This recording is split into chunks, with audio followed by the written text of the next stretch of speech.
So this parsha has multiple mysteries which take place. So depending on what you're focusing on, or although the correct thing to do would be to focus on all of the mysteries and not just to make believe that there's only one or the other.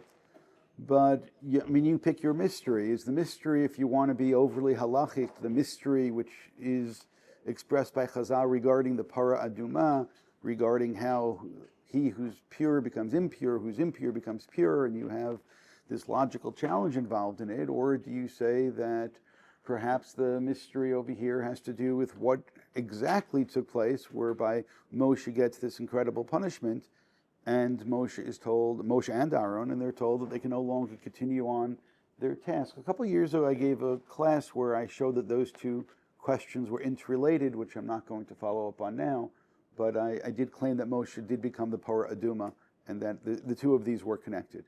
So, if you want, you can go back to the archives and look. You don't remember? Well, no offense, but none of you are getting younger. So,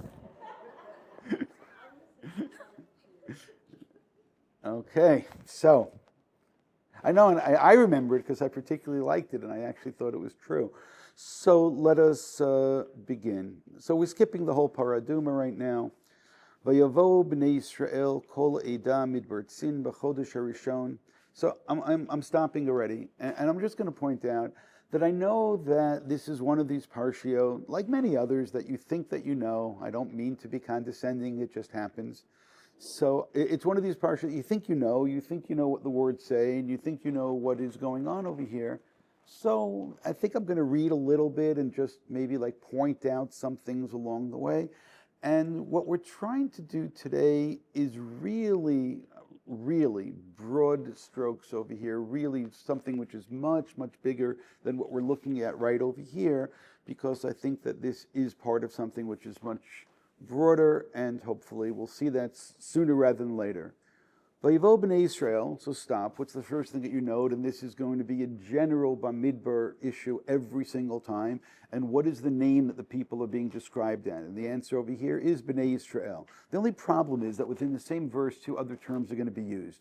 Vayivo b'nei Yisrael, kol ha'edah. Now you realize right then that to say kol ha'edah after you said b'nei Yisrael, there are other ways of doing that would have been more succinct. So now you realize there's a bit of a problem. Vayavo b'nei Yisrael kol ha'edah midbar tzin b'chodesh Rishon vayeshev ha'am b'kadesh. So why were they called now ha'am? And now essentially your questions are, which I'm not going to solve for you. If you want to solve them, then you'll go and you'll work hard. And that is, what does b'nei Yisrael mean? What does edah mean? And what does ha'am mean? Because for one verse to use those three different terms, you realize that that's an issue. V'tamat sham Miriam v'tikaver sham. And if already we were talking about death in the previous chapter in terms of para aduma, and for that matter, one of the things that we also note is somehow between the end of the previous parsha of Korach and between Parshat Chukat, we ended up counting off 39 years off of the calendar, which means when the whole nation, people, community, whoever they are now here, Rashi will point out that all those years have now gone by, which means that you have 38 years of death to deal with, which is really convenient that you have the paraduma to deal with that. So I'm just pointing out that thematically, whenever you have a mitzvah mentioned in the book of Bamidbar, you always want to know how it's connected to the narrative. And over here, you've just now realized that we've had lots and lots of death, but compounded upon all the other death, we're about to get some more little foreshadowing, and one of them is going to be Miriam. Vatikaver sham. V'lo yamayim la'ida, and there was no water. So now this is really the core for the Midrashic teaching, that the Be'er Miriam was based upon Miriam, and once Miriam dies, there's no more water. So because of this connection, it says that Miriam dies, and now there's no water. So there is a wonderful, terrible Midrash. It's wonderful because of how terrible it is, and that is that Moshe and Aaron are now sitting Shiva for their sister, and they see a mob coming, and Aaron says, oh, look how beautiful the Jewish people are, they're coming to comfort us. And Moshe looks and he says, you know, my sweet brother, this is an angry mob, this is not people coming to console. And it's just that disconnect between these people mourning, having a private moment. And by the way, for that matter, you can question the Midrash and say, hold it a second, isn't Aaron a Kohen Gadol? Does a Kohen Gadol really have the opportunity to leave and to mourn for his sister? And I think that that's a question on the Midrash, but nonetheless, it captures the pathos of that particular situation, and it highlights the problem. It also will highlight something else as we continue, and that is this unfortunate turn of language, which again, as I said before, is that there could be some things which have escaped us, but let's just continue reading. And it says, there was no water, vayikahalu, so now you're back to another word, like a kahal, vayikahalu al Moshe al Aaron, and they gathered, so you have the Eda, and now you have vayikahalu, so who gathered? Sounds like the Eda. They gather al Moshe v'Aaron, which always sounds like some kind of a term of violence. Vayarev ha'am im Moshe. So again, the disconnect between Moshe and between Aaron. Aaron feels, oh, well, look at all these nice people coming to see us. And Moshe realizes that these people are actually looking for trouble. They quarrel with Moshe. By the way, make a note of this. The Ramban seems to ignore this later on, so just make a note that this is really here, right here, that they quarrel with Moshe. Vayomru, and they say, Lemor, saying, V'lu gavanu bigve achinu lifnei Hashem. Had we only died like our brothers in front of God. Do you realize how appropriate this is to say to somebody who's mourning for their sister right now? Had we died like our brothers in front of God, so now you'd have to go back and say, which of the numerous episodes that we've had is the one that they're talking about over here? So again, the easy and lazy thing to do, which may be the correct thing, is just go last week and look at one of the various episodes last week, especially the phrase Lifnei Hashem. Lifnei Hashem does make it sound like something which is in front of the Ohel Moed, and now you can talk about the various people that died last week, but it's that word achenu which really troubles me, because it's really, okay, had we died already is one thing, which is really unfortunate. Like our brothers when they're mourning for their sister, as I said, I don't love that. V'lama havetem, why did you bring it, kal Hashem, el hamidbar hazeh, lamut sham anachnu uvi'irenu. Which is wonderful. You remember all of Moshe's misgivings when it was backed by the snare, who am I to take the people out, and they won't believe me, and so on. Yes, and now they believe him. They believe 100%. This is all your fault, right? Right? This is, you always need a scapegoat. This is all your fault. So it's, and I do want you to think about that, because again, last week as well, even though I fully recognize, and I think I've articulated that it could be that 38 years have gone by, nonetheless, we have the juxtaposition of Korach and Chukad, and within Korach, especially Datan and Aviran, we have those who are challenging Moshe's leadership, but over here, essentially, yeah, Moshe's the leader, and everything he's done has led us in a bad direction. Everything he has done, he has led towards disaster, and yes, you're the one who's taken us out to die. We're going to die in our flock. V'lama he'elitunu, Mitzrayim. By the way, that also channels Datan Aviran, although I want to be careful again. In order to say that with more confidence, you'd have to look at every single complaint, ever since the beginning of the complaints, and see where terminology like this is used. But this was used. It is very much, it sounds like a post-Meraglim, right? You didn't take us to the land. Why have you taken us up out of the land of Egypt? L'havio tanu ela makom hara hazeh, lo makom zerutina, gefen v'rimonu mayim ein lishtot. Essentially, what have you done? You have failed to take us to the land of Israel. You've taken us to this place.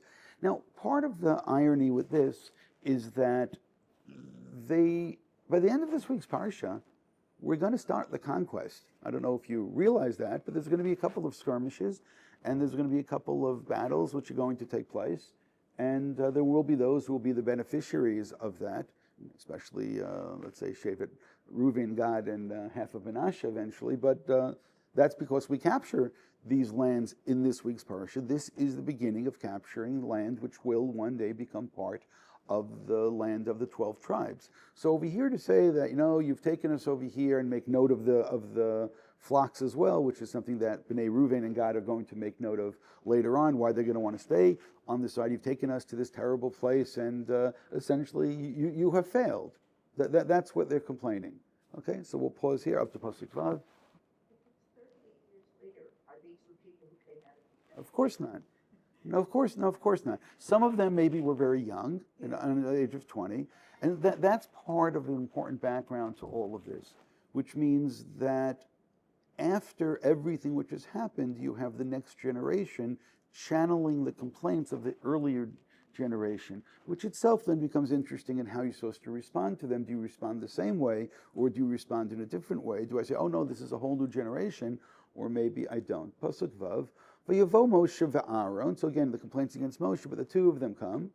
B'pnei hakahal. Now you noticed another word here again is used, kahal. El petach ha'amod v'plu pneim ve'yira kavod Hashem aleihim. They come and they fall, which means in pray, and God appears.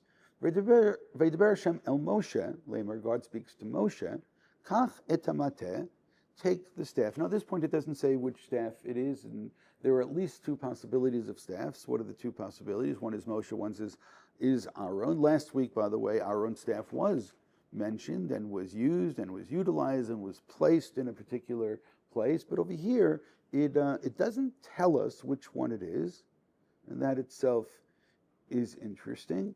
And it says, Kachat mateh, just the mateh, v'hakel et ha'edah. So God's instruction is to gather the edah, whatever edah means. Atam v'aron achicha, v'dibartem ala sela le'einehim. And I love the emphasis on the word einehim, in front of their eyes, that there's a visual, they need to see this. V'natan meimav, and it will give off its water. V'hotzeta lahem mayim min hasela, v'yishkita et ha'edah, and you're going to then successfully give water to the Eidah and to their flock. And Moshe successfully and correctly brings out the mateh as he was commanded. And what's the only problem that we don't know? Which mateh? That would, and you could guess. I mean, if you'd ask me, I would say 80% it's Aaron's, because Aaron's we're told was placed l'fnei Hashem, but I'm only willing to put 80% on that, because I can't tell you 100%, because, Moshe's mateh was a pretty important mateh in terms of Jewish history.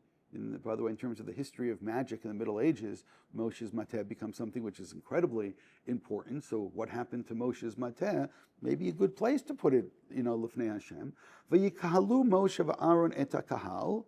Moshe and Aaron gather the kahal, el pnei hasela. By the way, is that what they were told to do? They were told v'hakela ta'edah, and what does it mean hakela ta'kahal? I have no idea, because I don't know what any of these words mean. I just don't want you to feel comfortable. Okay? Good. Right, and still in Pasuk Yud. V'yikalu Moshe v'Aaron et hakahal o pnei hasela, v'yomer lahem, and they speak to the people, ostensibly instead of speaking to the rock, although you can have people who act like rocks, right? Isn't there a song like this? Yesh anashim, right? Vayomer lahem shim'una hamorim. And notice the word morim, and notice the word Miriam, which is also interesting over here, because again we go back to this point about Miriam dies, there's no water, and now the use of the word morim, of all the words they could have used. I'm just saying, because that's interesting. And it's not the only time we're going to see that, where Miriam's mentioned and then another word comes up which looks almost exactly the same, and we'll obviously have to see the other example of this. Meanwhile, we're giving Balei Korah the time to process and to think about this.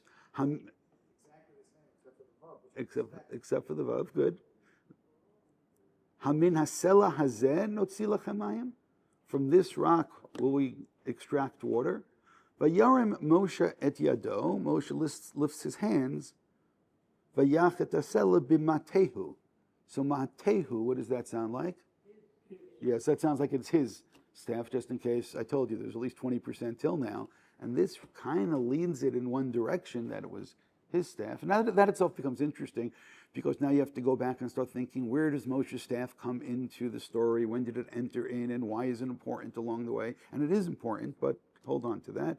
And he hits it pa'amayim, twice. V'yitzu mayim rabim, v'tesht ha'edah u'v'iram. So I would conclude and say it's a success.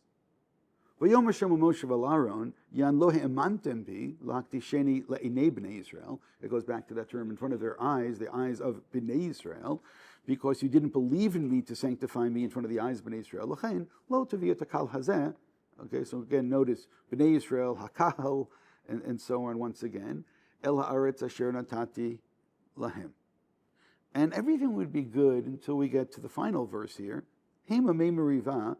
These are the warders of quarreling. Asher Ravu B'nai Yisrael at Hashem, where the B'nai Yisrael, they quarreled with God. The Kadesh Bam.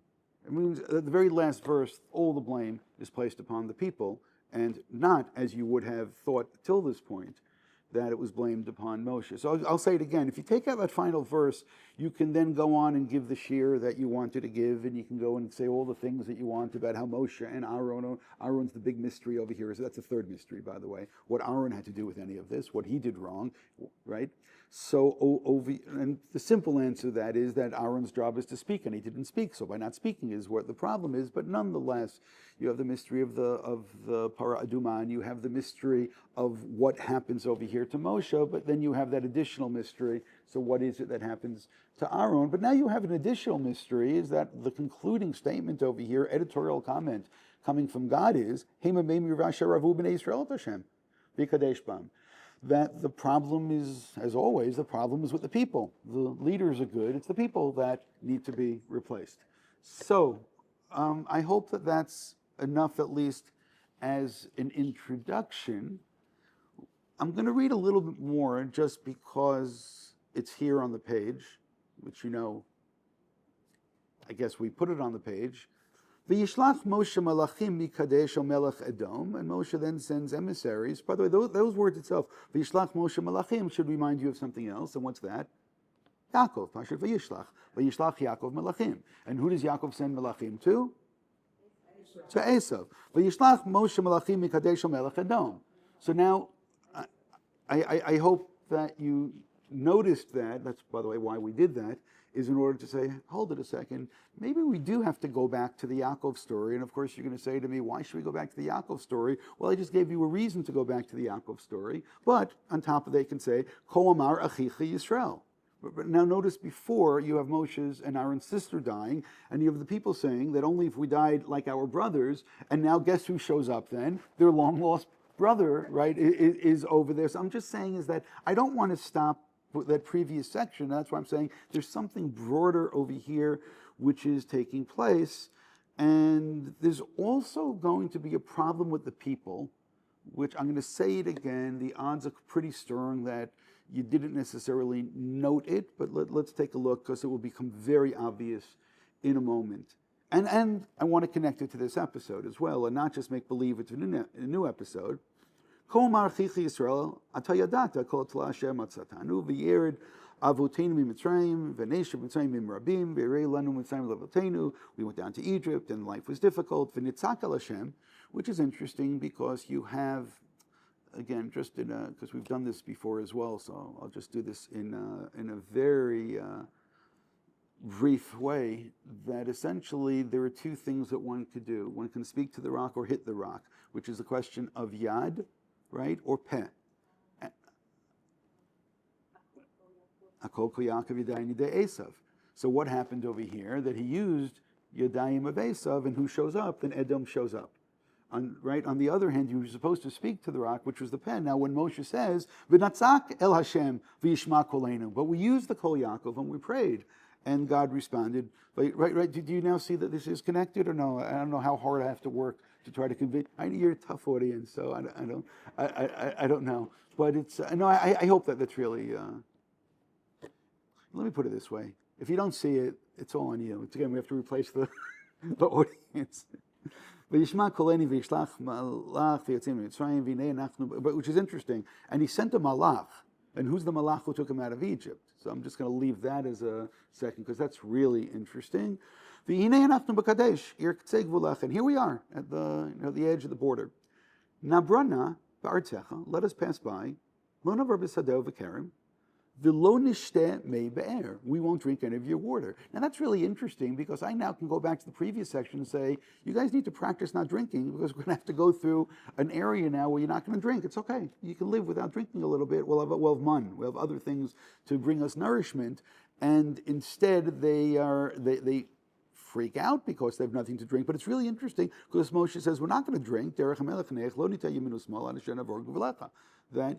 And it's as if, again, maybe I'm overstating it. He's saying, no, you can do this. Vayomer elav Edom, lo ta'avar bi, pen b'cherev etzel. No, you're not going to come by because I'm going to come out with the sword. Why would he come out with the sword? Because he is Esav. Okay, see how easy it is? All of you can become Parshanim. See that? It's simple. But Yomei love Bnei Israel, and of course you do want to note once again the different terms used. But Yomei love Bnei, who? Who were they speaking to? They decided to have a second track of negotiations, ignore the official leadership. Look at this. Do you see the politics in this? You have a Torah now? No, still not, okay. But Yomei love Bnei Israel, v'misila na'aleh v'imei mecha nishteh, aniyu mikni v'natati michram. And if we're drinking from your water, it's okay, we'll pay for it. You realize this is very different from what Moshe said.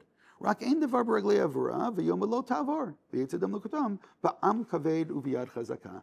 So Moshe says, can we pass through? We're not going to drink anything. And they say no. And then some people decided, Bnei Israel decided, listen, we know how to do the negotiations better than Moshe. What does Moshe know at all? He's a Luftmensch. What does he understand from negotiations? What does he understand for the real world? All for some money, everything will work out. Let's pay you off for this. And they say, no. So I'm just saying, but that is so undermining. That's unbelievable. You know, most of you have a suggestion. This is Moshe Rabbeinu, right? For all the imagined things that Nadav and Avihu, they did things without asking Moshe. Come on. This is absolutely terrible. I hope you understand that. It's absolutely terrible because they're undermining the leadership of Moshe. And essentially they're saying, we know better, we're smarter, and we will be more successful. Oh, and by the way, it didn't work. Didn't work. But again, I wonder to what extent this section is a comment on the previous section. So again, I used it a little bit, but I hope that you all note it. It continues then. Edom doesn't allow you to Kadesh Bnei Israel Kol Eda. Again, Vayusu Mikadesh Vayivu Bnei Israel Kol Eda Har Har. Similar terminology. V'yomer Shema Moshe V'Aaron B'Har Har Gvul Eretz Edom Lemar. And over here, Yosef Aaron Elamav. Over here, Aaron goes up, and Vayilu in the end of Pasuk Kaf Zayin. Vayalu el har hahar le'inei kol ha'edah, and afterwards vayiru kol ha'edah. Again, those things that were missing before, that they're supposed to do this le'ineim and this le'ineim, and now something does happen le'ineim. And what is this? Instead, it's the death of Aaron. So I'm going to say it again: is as we moved further a little bit, we've noticed that it wasn't just this little isolated episode that we should read by itself. There's something which is a little bit broader. Now, before I move on, I'm going to say something which is going to be obviously true, but then I'm going to shift a little bit. This whole episode that took place, most of you, I would say all of you, if you've been paying attention through the Torah, will have this kind of a sense. We've seen this before, we've experienced this before, we've had a very similar, if not the same type of episode. Now the only question is going to be is how do I formulate it? And that is that somehow getting water from the rock, and right, if I'll put it like that, so that's where I'm going to go to a place that you didn't expect, because I know where you think I'm going to go. So instead I am going to go to source number 2, which of course will lead us back to Yaakov. And that is that when Yaakov ends up by Rachel's house, what does he see? He sees a be'er. But what's the problem with the be'er? There's an Evan Gdolah al Pia be'er. And what does he then do? Right, he sees that the people that take the rock off in order to be able to access the waters. Now, all of you would have told me that has nothing to do with anything because it's not the same. And I'm going to say it again. It's getting water from a rock, but not in the miraculous way that you would have thought. Unless, of course, Yaakov by himself being able to do this. Vayigash Yaakov v'yagela to Evan v'yal pi haber v'yash etzon Lavan achi imo. And then he goes and he gives water for the flock, which at least I hope that some of what's being described over here has some familiarity. On the other hand, and at this point we're going to channel some of our inner Vilna Gaon, and this also, I at least on 2 occasions gave a complete shir on this, and I'll tell you what the exact topic is, and that is Yaakov's leaving Lavan as a prototype of OUIsrael leaving Mitzrayim. Essentially, the Vilna Gaon claims that every single element of the 2 stories is exactly the same for those who understand. So those of you who don't understand, he was not including you.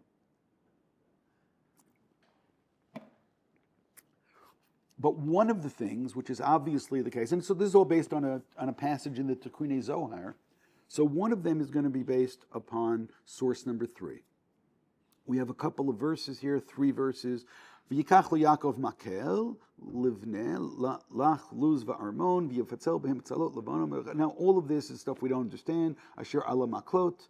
Here is when we got this, the animals, the stripes, and whatever, where Yaakov is going to end up taking away the wealth that was owed to him and leaving. Now, as far as the Zohar and the Gra, then developing the Zohar is concerned, is that Yaakov will leave B'Rechush Gadol. Yaakov was enslaved, right? And he actually used the terminology, he's enslaved, he works for free, as it were. When it comes time to be paid, how is it that Yaakov leaves? Well, he uses over here the makel. It's the 4th word in the verse. It's the last word in the verse in Pasuk Lamed Chet, Vayetzeket maklot. And then again in Pasuk Lamed Tet, it's on Ela maklot. And if you look through Targum Onkelos, each time it says, I bolded it for you, chutrin, chutraya, chutraya, bechutraya, which of course you should recognize from your Chad Gadya and the Chad Gadya. And you should probably look at the Vilna Gaon's commentary to the Chad Gadya, because he absolutely understands that's the makel. This is the makel, and later on, Moshe is going to do all the miracles in Egypt with the makel as well. So Yaakov leaves by using the chutra, by using the makel, in order to leave B'Rechush Gadol, and Am Yisrael leaving will also take place by using the makel, which will end up doing all kinds of miracles. So, chutra? Chutra is the same. The Aramaic is the same word. And I'll say it again. And the Aramaic is the same word. Yeah. It's chutra in both cases. It's also interesting is that essentially it's wood. It's wood, which maybe we should just think about a little bit. It's wood, which then becomes something which causes miracles and miraculous to take place. Over here by Yaakov, we just don't understand what happened, so I can't even begin to talk about it. We'll let our biologists or whatever try to describe how exactly Genesis, what exactly happened, and I don't know if we're meant to understand exactly what happened. I think the Vilna Gaon was understanding it a little bit more miraculously, and he sees this as the same prototype as what's going to happen when it is that Moshe is going to take it. By the way, where does Moshe first? You take the mateh in his hand. Where do you see that the first time? By the burning bush. By the burning bush, right? By the burning bush. And then, what's in your hand, right? And then throw it down. And what happens? Then it becomes a nachash. I will point out that nachashim show up in this week's parsha. So just as far as, where we start with Moshe and the mateh, and this is Moshe's mateh. I think that we've gotten to that point already. This is Moshe's mateh, so maybe part of this whole issue is follow the mateh, right? Follow the mateh, which, again, I said follow the mateh, but if you follow the mateh, then you also get to an origin story of the mateh. And the origin story of the mateh, arguably at this point, is to, although what is it said? But makli of artiat yarden hazeh. So I'm just saying is that this is an Eretz Yisrael, right? This is an Eretz Yisrael mateh that Yaakov has, right? But makli of artiat yarden hazeh. So follow the mateh, or follow the makel, or follow the chutra, right? Follow the chutra because it's very easy to lose track. Those of you who thought I was going to go someplace else and say, hold it, we did have another episode like this, and that took place right before we got to Har Sinai, right, where we had a problem with water and so on, which is source 6. But before we get to source 6, I'm just going to note that if you want, you can take a look at the Bechor Shor, who drives everybody crazy, and he works very hard at this. I actually took out most of the footnotes to the Bechor Shor, and if you're really going to want to pursue it, you're going to have to do this on your own. I don't want to facilitate it because I don't believe it's correct, and I believe it's so far from correct, it's like a little crazy. But he suggests that the 2 episodes in Shmot, Perek Yud Zayin, and in Bamidbar are the same story. It's not 38 years later. Same story. This is the same story just being told twice, but it's the same story. Now, it's the same story being told twice, except for all the differences. And he goes, yeah, that sometimes happens when stories are told more than once, that some elements are different. So instead of saying, oh, look at these two similar stories and look at how similar they are, he goes, oh, look at the same story, how being told in two different times, how we should compare them, and then create one larger narrative based upon the two times that it's being told. So I'm not going to read this. Again, if you want to read, I don't want to overstate this, but mamash midvar sheka tirchak. But he does develop this idea, and again, it's just going to, it'll give the bizarre teacher something to say to shock their audiences, and B, it will give normative mefarshim something a foil to argue with and say, you can't say that, what are you talking about? So we'll surprisingly enough, try to be normative today. So let's continue then, and instead look at source number 6, and this is in Perek Yud Zayin. And source number 6 should not be seen in an isolated sense either, because there's a background there as well. But let's just start here. V'yisu kol adat b'nei Yisrael. Now, which words interest you here? Adat and b'nei Yisrael and so on, right? V'yisu kol adat b'nei Yisrael v'yirasim l'masem al pi Hashem v'yechanu b'refidim v'ein mayim l'shtot ha'am. So you notice also that there is something similar. So again, just in case you say, okay, the Bechor sure had a bad day, I'm not saying that there's nothing here to be developed. I'm just saying that it's really far from one another. V'yarev ha'am im Moshe. By the way, that's pretty similar also, yes? V'yamu tunol mimayim v'nishteh v'yomer LaMoshe ma tiri v'nimadi ma tinasun et Hashem. So immediately he brings God into the story. V'yitzma sham ha'am l'mayim Vayalan ha'am el Moshe, vayomer lama ze litanu b'Mitzrayim lamit oti ve'et banai ve'et mikni b'tzameh. By the way, now you have to ask yourself the other question. Is this the children who now remember what their parents had complained? Oh, look, they were right. They were right when they said this, that you're going to kill us and our children. Look at this. We're still suffering from the leadership of Moshe. Vayitzak Moshe el Hashem, and Moshe prays. Soon they're going to stone me, which is really interesting because Moshe eventually will be killed based upon hitting a rock and, in a sense, skila. Vayomer Hashem Moshe, avur lefnei ha'am, pass by the way, notice again, ha'am. So again, if you want to do this seriously, you have to go and use all of the terms over here and line them all up, make it color coordinated and so on. V'kach itcha miziknei Yisrael, and that's interesting. Umatcha asher hikita bo et hayaor kach v'yadcha v'halachta. That's the part I like the most over here, because you know what it just now did? Well, first of all, you all know what you're supposed to be doing, and what's that? Follow the mateh. So now you realize that we follow the mateh in the other narrative, which is similar to this narrative, and creates the basis for this narrative. And what are we told really specifically? If you want to understand this, you have to go back a little bit. And where to? You have to go back to the splitting of the sea, because that's the mateh that we're talking about. So I said, I hope that helped a lot. And then it says, Hineni omed lefanecha sham alatzor b'chorev. Chorev also just now got involved in all of this. And Chorev is not in the other story. V'yikita batzor v'yitzu mimenu mayim v'shata ha'am. V'yasken Moshe le'nei ziknei Yisrael, and I hope the eyes. But by the way, note, it's not the Kol Ha'edah, it's not Bnei Yisrael, it's Ziknei Yisrael, right? It's the elders. V'yikra shem ha'makom masa u'meriva al riv Bnei Yisrael v'nasotam et Hashem le'mor hayesh Hashem b'rekimenu im ayin. And what happens immediately afterwards? I hope you like the V'yavo Amalek. So yes, do I have to explain this, or at least now you notice something? By the way, that's what I said before. There's just so many elements over here which are staring at you, but you don't notice it because I don't know why you don't notice it. But over here, immediately after the water rock story, you have Amalek. There, immediately after the water rock story, you have Edom. And immediately after the Yaakov, and using the mateh or the makel in order to become wealthy and then leave and cross the water, by the way.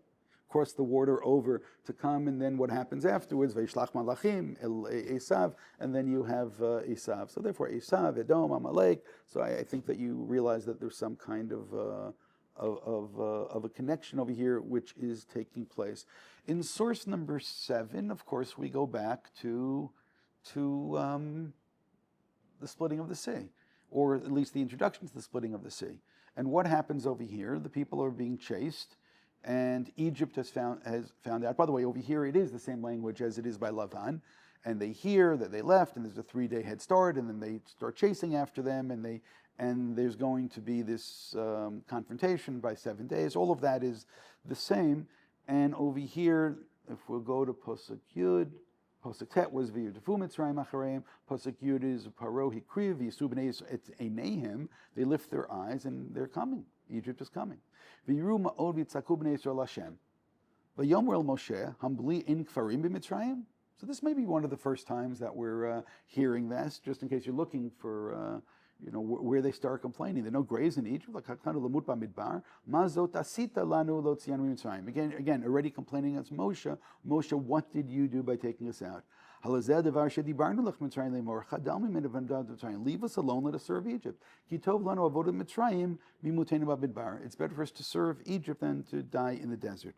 And again, you have to pay attention. El ha'am, al tirau, hityatzvu, ura'u, et yeshuat Hashem.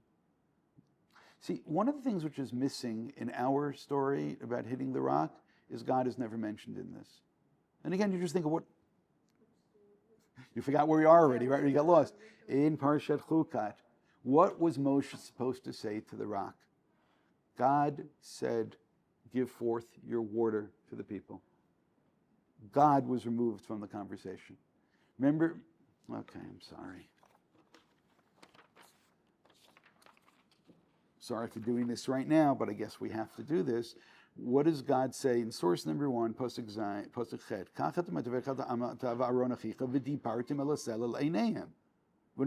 So what are you supposed to say to a rock? Good morning, Mr. Rock. How are you doing? Have you slept okay? Like, what's going on? Tell me. What are your dreams and aspirations, right? Where did you go to college, right? What's your favorite color? I mean, what's your astrological sign? Like, I don't know. How do you chat up a rock? What are you supposed to say to a rock? So speak to the rock. What are they supposed to say to the rock? And afterwards, what is it that God says? Lo imantim bilahaktisheni le'nei b'nei Israel. So some type of kedusha was supposed to happen. So what are they supposed to say? They were supposed to say Kiddush. So what do you say when you say Kiddush? Vayechulu hashamayim va'aretz v'chol tzva'am, right? God created everything, and God created you, rock, and God said to you, Mr. Rock, that you are going to be a part of the divine plan, and God asked you to please give water to his people because they need some water right now, so please obey the will of God and give them water, and that would have been very impressive. So I'm going to say it again. When you see the word v'kadesh over here, and that's what's missing, so what's missing? Now you have an easy answer. Kiddush was missing. He forgot to say Kiddush. What does he say instead? He says to the people, he goes, you rebellious people, whatever. What is it? What was missing from this narrative? Not just that Kiddush is missing. What's missing? God. God is missing from the narrative. Which means, of course, if you were to ask Moshe, where'd the water come from? He would look at you like you're crazy. What do you mean, where'd the water come from? It came from God. What are you talking about? And then you say to Moshe, did you mention that to the people? And they know that. They understand that. Did you mention that to the people? And right there, you begin to understand what exactly is the problem. Yes? Did that help us at all? And over here, Vayom Moshe la'am al tirou hityatzu re'u et Yeshuat Hashem asher naseh lachem hayom. So what could have Moshe had said to the people? Again, you realize what we did. We followed this to the previous episode, not the same episode, the previous episode. And what did we learn at the previous one? We learned which mateh is being used, the one that was used by the splitting of the sea. And what did we find before the splitting of the sea? We find Moshe saying to the people, okay, you're afraid. You have the same complaints. Why do you take us out? We're all going to die, and so on and so forth. Hityatzvu, ure'u. Hityatzvu, ure'u. And you're going to see. Et Yeshuat Hashem asher yaseh lachem hayom. So again, the word seeing is really interesting. Hashem yilachem lachem etem tacharishun. Vayomer Hashem Moshe, ma tetzak alai, deber b'nei Yisrael v'yisau. V'ata harem matcha, lift up your staff, unetei et yadcha al hayam. By the way, is that the same arm? I think it is, but we can discuss it. Lift up your staff and stretch out your arm. Uvakeu. By the way, you know what's also interesting about all of this? It's a separation of water from other elements, which again, water separating from the rock is taking it out of rock. Over here, you're separating water from this other element over here, creating two separate things, which is probably more connected to taking water from a rock than we've ever considered before. In Pasuk Kaf it says, Vayet Moshe et yado al hayam. So does that mean with the mateh or without the mateh? And I didn't know what it is. Because again, it says lift up the staff and then stretch out your arm. And what does he do? He stretches out his arm. So what did he do with the mateh? I didn't know this until I get to the part with the water. Use the staff that you use back by the water. So now I knew that the staff was used there as well. And then it says, Vayavo b'nei Yisrael b'toch hayam b'yabasha v'hamayim lahem choma miyiminah v'smola. Right? Ki Hashem locham lachem b'Mitzrayim. V'yomer Hashem Moshe natei et yadcha al hayam pasuk havav v'yashuvu omayim. Again, it's interesting. The hand. V'al rechvo v'al parasha v'yet Moshe et yado. And it's interesting again because the staff isn't mentioned, but it is there. V'yashav yam lefnei boker le'tzno Mitzrayim nasim l'kratam v'yinarei Hashem et Mitzrayim b'toch yam. Should we keep going? There's one thing I want to get to, and that's the very end. Vayar Yisrael, pasuk lamed aleph, et hayad hagdola asher asa Hashem b'Mitzrayim, which is interesting because Moshe's hand keeps being stretched, but what do they realize? That it's God, because this was done in the proper way. And what, right? B'Mitzrayim, v'yiru ha'am et Hashem, v'yaminu b'Hashem u'Moshe avdo.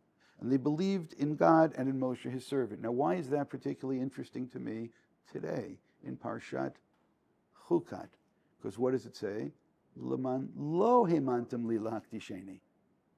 So when it says that you did not bring about the situation of emunah, whatever it means, in order to sanctify me, so what do I need to do then? I need to go back and find a case that it did happen. I go to the other water rock episode, and it tells me, oh, you want to know what's going on? Go back to what happened by the splitting of the sea, and lo and behold, we have the Yaminu Bashem Uva Meshevdo, and then we have another element which actually shows up in our parsha as well. And what's that? Az Yashir Moshe Uvnei Yisrael et Ashira Hazot LaShem Vayomu Lemar, right? And God will Hashem Yimloch Lo Lam. There is a shira in our parsha. Do I have to convince you of that, or yes, no? Hey, what am I going to do with you people? You could be part of our class action suit. Look at source number 9. Right after Aaron dies, v'yisumei harahar derech yamsuf l'svo v'deret Edom. They have to go around that. V'tikatser nefesh ha'am v'derech. Whenever there is a perceived, doesn't mean it's real, or perceived detour, they all get depressed. V'tikatser nefesh ha'am v'deber ha'am v'elokim u'v'Moshe. And they complain against God and Moshe. Lami l'tonim v'mitzrayim lamut b'midrash ke'ein lechem ve'ein mayim v'nafshenu katzah b'lechem al kol. And they start complaining now about not just the lack of water. Now they're complaining about the mun as well. By the way, in which parsha does the mun start? In parsha B'Shalach, right? Just realize B'Shalach is really important. V'yishlach Hashem ba'am et hanechashim, right? We had our staff, which became a nachash, but then it became Moshe was able to control it. Over here, the nachashim come, and again, you pray to God, and so I'm not going to do this whole thing, but move a little bit further, where it says, Pasuk Tet Zayin, we'll go to, Umisham be'era, hu be'era shamar shel Moshe sofet ha'am, b'nei lahemayim, az yashir Yisrael, et hashira zot, alei be'er, anu la. So now suddenly we find out that in this week's parsha, it wasn't there last year. 1 second, it wasn't there last year. So I what? So I shouldn't be upset. Oh, 1 second. Should I be more upset that you didn't know it, or should I be less upset that you didn't know it? I don't know what to say. Do you realize now that there's an Az Yashir over here as well, which is really, really interesting? Because in Parsha B'Shalach is where it's, again, in a certain sense, it's the origin, even though I said we should go back to Yaakov for the real origin.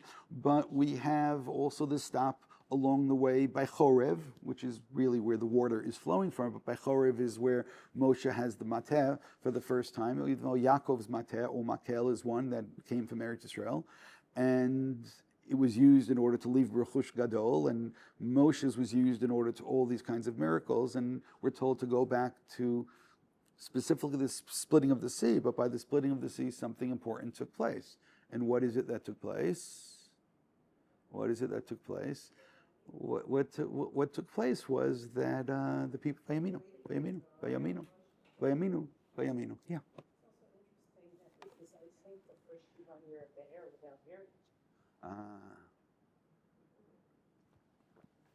And then I'll point out one more interesting thing then, if we're already going to look at our, which of course, now you don't tell me you don't remember this, because Ein li milim im kacha. Still in source number 8, right, they start singing Az Yashir, and what happens in Pasuk Kaf? Vatikach Miriam hanaviyah achot Aaron et hatov biyada, which means here is where Miriam shines, and here's where Miriam also sings the Az Yashir, and so on, which leads me again that maybe Miriam also helps bringing about this sense of the divine and this being able to respond with real joy and rapture and so on, which is really what a song is. That's what a shira is. And then what happens immediately afterwards? We get our episode of having no water. What's the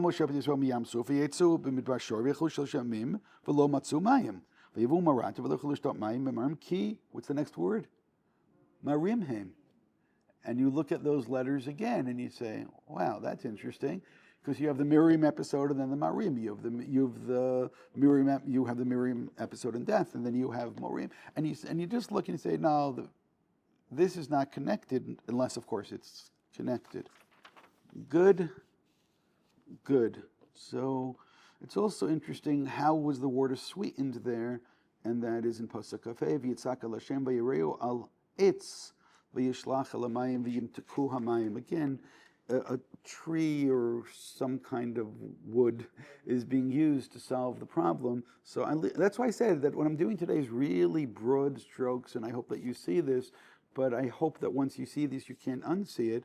And you'll be upset with me at the end that I'm not going to explain everything, but that's fine. It doesn't bother me at all. What? Maybe, I don't know. I want to come back to where I left off after the hitting of the rock, and that was back in source number 1, God's editorial in Pasuk Yud Gimel, which sounds like it's all Am Yisrael's fault. So let's now look at what Rashi does with that. Haman is source 10. Haim meimeriva. Haman is screaming b'makom acher. This is fascinating, because this goes back to the beginning of the Moshe story. It's that it was always known that Moshe's downfall is going to take place with water, and that's why they try to throw all the babies into the water. And that's why they followed him into the sea, because they knew that Moshe is going to die in the water, and it ends up being this over here. So this is great and terrible that Rashi is now connecting this to the Egyptian thinking. V'kadesh bam shemetu Moshe v'Aaron al yadam, because Kadosh Baruch Hu, right? They killed Moshe and Aaron. Because Kadosh Baruch Hu said, "Din b'mekudashav hu yarui umitkadesh al abriot." V'cheinu omer nora lokim b'mikdashecha. V'cheinu omer b'krovai ekadesh, which I think you remember from the Nadav and Avihu story, which is what Rashi brings there as well. Essentially, what he's saying is that God is acting with midat hadin, extreme midat hadin. And the extreme midat hadin is one which results in the death of Moshe and Aaron. By the way, once you hear this, that the death of Moshe and Aaron is because of extreme midat hadin, what it's telling you right now is that you don't understand what's taking place, because you don't understand extreme midat hadin. You understand the normative way of how God works with the world, but that's part of what he just now said. It's all their fault, and God now has utilized midat hadin. By the way, you also have part of the theological trouble with the splitting of the sea. If you remember, Elu avdei avodah zarah ve'elu avdei zarah. So let's treat the Egyptians with midat hadin, but let's treat the Jews with midat harachamim. And how does that exactly take place? By the way, that dual treatment is really interesting, because there's a dual treatment right over here. But by the way, go back to my paraduma problem. Why does this one die and this one, why is this one tamei and this one is tahar? Why is it that the Jewish people live, and why is it that Moshe and Aaron die? If it's a normative way of doing things, if anything, then the one who is tahar should remain tahar. The one who's tamei if it's Am Yisrael's fault, so no, is that they're being treated with rachamim and they're going to be able to continue, but God is treating Moshe and Aaron with extreme din, which is essentially what Rashi said, and Ibn Ezra agrees. In 11, I will treat those closest to me in a holy way, and I will treat them in the way that I decide. The Ramban in most of source number 12 doesn't like this. He quotes them, and he does not agree. He says some things which I noted before are challenging, and I don't think I'm going to engage more than that. In source number 13, you could look at the Moshe of Zekanim on your own. He ends up with Moshe being guilty of 5 different sins in this episode. I mean, there is old commentaries that have all kinds of things. He gets him up to five different sins over here. I mean, if you want, I could look at it, but it's not as interesting to me, other than he does address some of the point about the different audiences that are supposed to be involved in this. Was this supposed to be something speaking specifically to the Zekanim, which is what we did see by the other water rock episode, or is this something which is supposed to be the entire people, which is actually sounds more like what Moshe did, but he, as I said, he puts in a couple of other sins as well.